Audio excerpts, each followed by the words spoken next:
depuis que Kylian Mbappé a annoncé son départ, c'est le bordel. C'est le bordel et ça manque de classe d'un côté comme de l'autre. Et ça, c'est la réalité. Ça manque de classe de la part du sportif, de Luis Enrique, parce qu'il y a eu un changement d'attitude de sa part. Et moi, j'ai souvent défendu Kylian Mbappé. Je pense, je crois, et je l'ai eu la confirmation que Kylian Mbappé a manqué de classe et de sincérité sur ses adieux et sur le au revoir, parce que je pense que ça aurait pu être fait différemment et montrer sa passion. Ça, c'est la réalité. Et de l'autre côté, tu as un président de club qui défend son club, qui est devenu de plus en plus amoureux de ce club depuis plus de 10 ans, qui l'a pris en pleine poire. Je crois qu'il y a Jean-Michel qui veut dire et je finis juste là-dessus, Jean-Michel, qui l'a pris en pleine poire. Si, il a pris en pleine poire le fait que Kylian Mbappé ne signe pas. Aujourd'hui, je dis pas, je lui donne pas raison, je dis juste que Nasser, il aurait dû régler la situation différemment et pas montrer, si tu veux, comme ça, en réglant avec des avocats.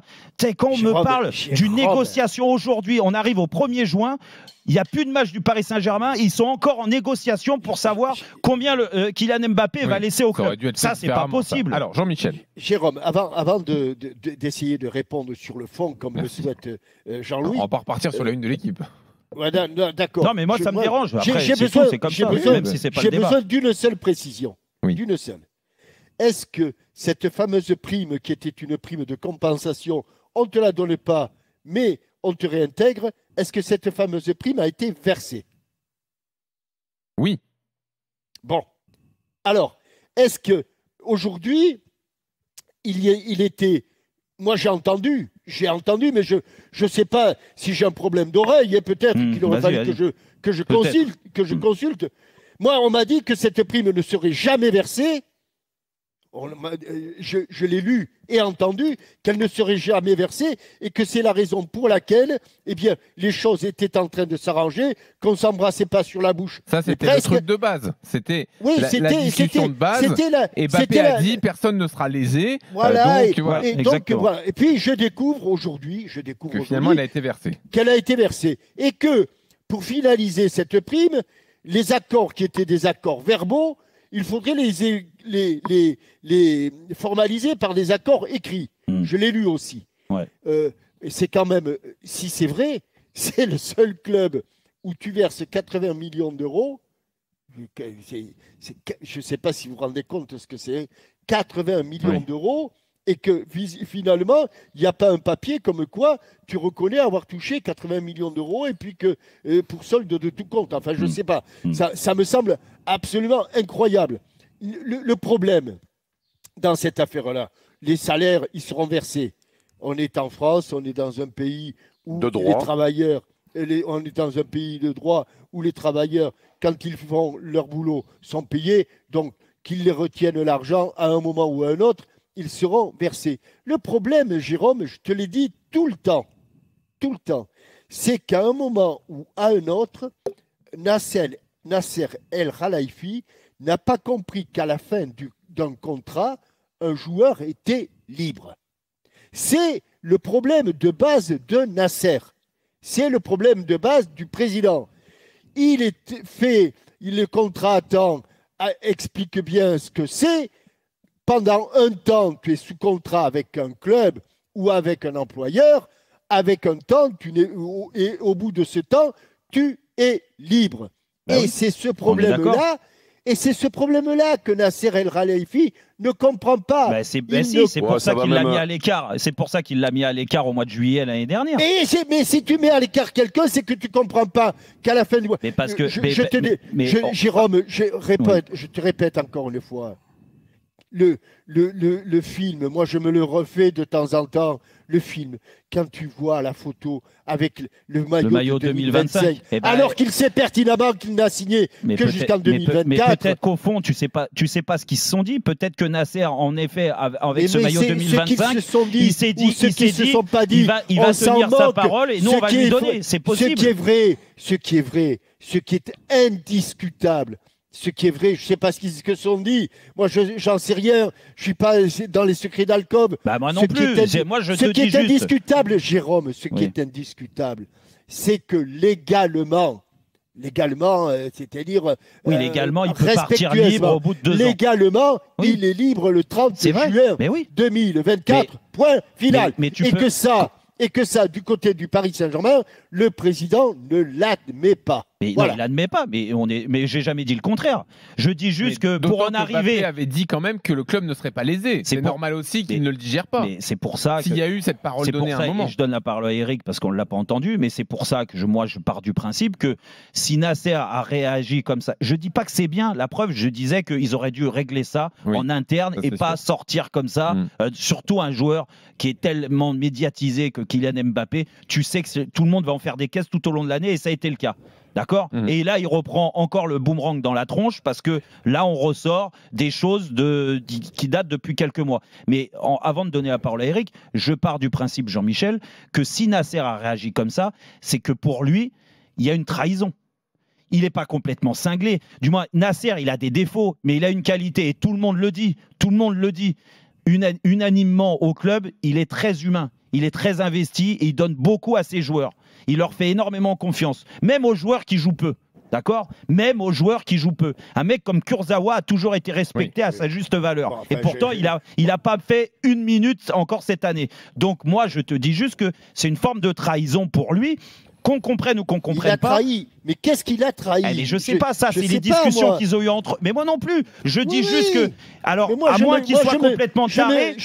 Moi, je me base sur le factuel, sur un contrat à temps qui prévoit des versements de primes,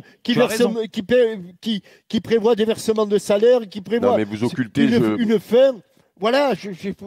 Après, le reste de ce qu'ils sont dit, on peut tout interpréter, oui. Non, mais je pense que dans le débat, vous occultez quelque chose parce que pour moi, ça ne pouvait pas bien se finir et pour une raison parmi tant d'autres, vous en avez donné plein, valables, hein, mais il y a une raison, c'est que je pense que les Qataris, avec cette habitude de tout s'acheter et on ne leur résiste pas, ils ont ce côté, cet ego qui fait qu'on ne quitte pas les Qataris, on ne nous prend pas notre meilleur joueur, on ne part pas libre, voilà. Et donc, si tu veux, tout ce que tu dis, Jérôme, pas à cet âge-là et dans la force de l'âge. Voilà, oui, parce que les Messi, les machins qui partent aux États-Unis, si tu veux, mais on ne part pas chez un concurrent, on ne préfère pas quelqu'un d'autre que nous. Oui, c'est vrai. Voilà. Et ça, malheureusement, c'est un gros défaut. Alors, c'est un défaut peut-être culturel, peut-être un défaut habituel, c'est-à dire que tu as tellement l'habitude que personne ne te résiste et que tu peux tout avoir, tu te rends pas compte qu'un jour tu vas tomber sur un joueur qui va te résister et qui, lui, a une valeur supérieure. À la lettre, et c'est pour ça que tu dis, Jérôme, ouais, peut-être qu'ils ont été trahis. Mais peut-être qu'eux aussi ont trahi leur contrat. C'est-à-dire que quand tu fais signer que jusqu'en 2024 un joueur, que tu t'affiches avec un maillot 2025, déjà tu le trahis. Quand au début de cette année, c'est pas une trahison ça. Non, mais c'est peut-être une trahison. Parce que Kylian, il a accepté de le tendre, le maillot 2025. C'est toi qui nous l'avais dit. En plus, il a été étonné. De ce maillot, il a été étonné. Non, moi, j'ai jamais dit ça. Bon, on l'a entendu quand le flou, c'est sur l'année supplémentaire. Pour les Qataris, c'était évident qu'il allait la lever, qu'il allait rester une année de plus. Et si tu veux, quand il a fait la photo avec 2025, il a été étonné. Juste, je finis sur le manque de respect que tu disais. Le problème, c'est que quand tu veux qu'on te respecte, il faut respecter de ton côté. Donc, il y a eu ça. Il y a eu, en début de saison, ce qui s'est passé. Peut-être que Mbappé s'est senti aussi trahi de la manière dont ils l'ont traité au début de la saison. Parce qu'il y avait peut-être moyen de rattraper le coup si c'était pas comporté comme ça. Voilà, donc si tu veux, pour ne pas être trahi, il faut pas trahir non plus. Non, mais on est d'accord. On sait pas, et tu peux pas dire Kylian Mbappé ou Nasser, il y a quelque chose dans le... Non, moi je pense qu'il y a une notion dont tu ne tiens pas compte, c'est que leur ego et leur habitude de pouvoir tout acheter fait qu'ils pensent que on peut pas faire ce que Kylian Mbappé a fait. C'est vrai. Du coup, ils boudent.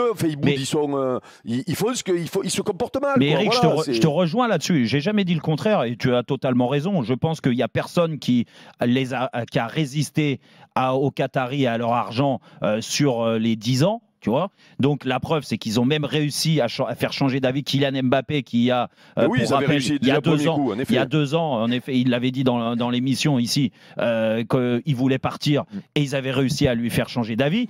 N'empêche que moi, je suis désolé, il a accepté des choses. Dire quand tu tends le maillot, je reviens juste à 2025. Tu tends le maillot 2025. Il le sait pertinemment, Kylian Mbappé qui tend le maillot 2025. Oui. S'il est contre ça. Il a déjà été contre dernièrement sur les abonnements. Rappelle-toi la campagne d'abonnement quand il était tout seul. Il n'a pas voulu continuer la campagne d'abonnement parce que son entourage, son avocate et tout ça avait dit ah non, vous mettez pas seul en avant Kylian Mbappé. Parce que lui aussi, il voulait pas. C'est pas que son entourage. Oui, sauf que lui, il s'est rebellé. Voilà, donc il est capable de se rebeller et de pas envoyer un mauvais message, sachant que s'il tend le maillot 2025, peut-être aussi, au fond, il a dit des choses à Nasser. Ouais. Dans cette fameuse réunion et négociation. Peut-être jusqu'en 2025. C'est possible. Après, là, juste pour revenir. Quand même que tout ça manque d'élégance. Et que les deux parties, chacune de leur côté, pourrait dire allez, on va pas finir l'histoire comme ça. Lui, le club, on parle d'un des meilleurs joueurs de l'histoire, meilleur buteur, etc. Allez, c'est bon, passe à autre chose, prends ta prime, la prends pas. Je sais pas. Et là où je te rejoins, pas finir en mélodrame comme ça. Tu as raison, et d'autant plus que. On a vu les adieux, on a vu comment ça a été forcé. Donc c'est les derniers 2 mois, c'est une catastrophe sportivement et en termes d'image. Et ça, je suis désolé, ils vont pas ressortir grandis, que ça soit Kylian comme le club.